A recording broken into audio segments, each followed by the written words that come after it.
அன்பார்ந்த ஊடக சகோதரர்கள் உங்கள் அனைவருக்கும் கூட என்னுடைய அன்பு கலந்த வணக்கத்தை தெரிவித்துக் கொண்டு,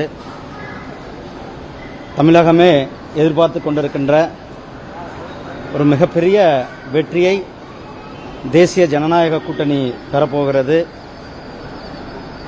தமிழகத்தில் மக்கள் இந்த திராவிட முன்னேற்ற கழகத்தை எப்பொழுது வீட்டுக்கு அனுப்ப வேண்டும் என்று ரொம்ப காத்து கொண்டிருந்தாங்க. அவ்வளவு ஒரு கோபத்தில் தமிழ்நாட்டு மக்கள் இருந்தாங்க. அதற்கான நாளும் ஏற்கனவே ஏப்ரல் 23 அன்றைக்கு அவங்க காலையில் நீங்கள் பார்த்துருப்பீங்க. எவ்வளவு விறுவிறுப்பான வாக்குப்பதிவு.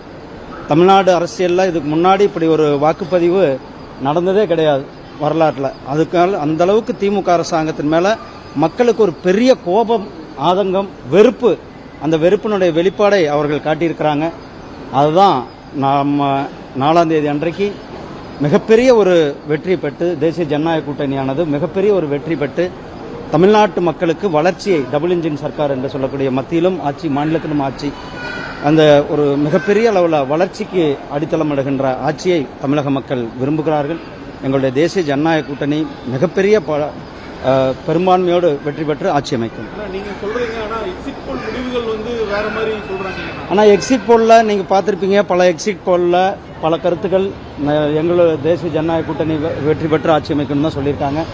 இருந்தாலும் கூட நாம் மக்கள் உங்களுடைய எல்லாரும் அவங்களுடைய இதுக்காக அவர்களுடைய ஒரு வாக்கு நல்லபடியாக செலுத்தியிருக்கிறார்கள்.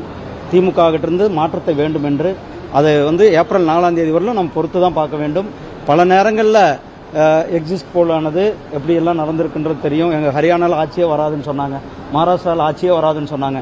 ஆனால் அதையெல்லாம் தாண்டி ஹரியானாவிலும் மகாராஷ்டிராவிலும் மிகப்பெரிய ஒரு வெற்றியை எங்களுடைய தேசிய ஜனநாயக கூட்டணியானது பெற்றது. அதனால சகோதரர்களே, நாம் எவ்வளோ நாள் வெயிட் பண்ணீங்க? இன்னும் 2 நாள் தான் இருக்குது. நம்ம 2-3 நாட்கள் தான் இருக்கிறது.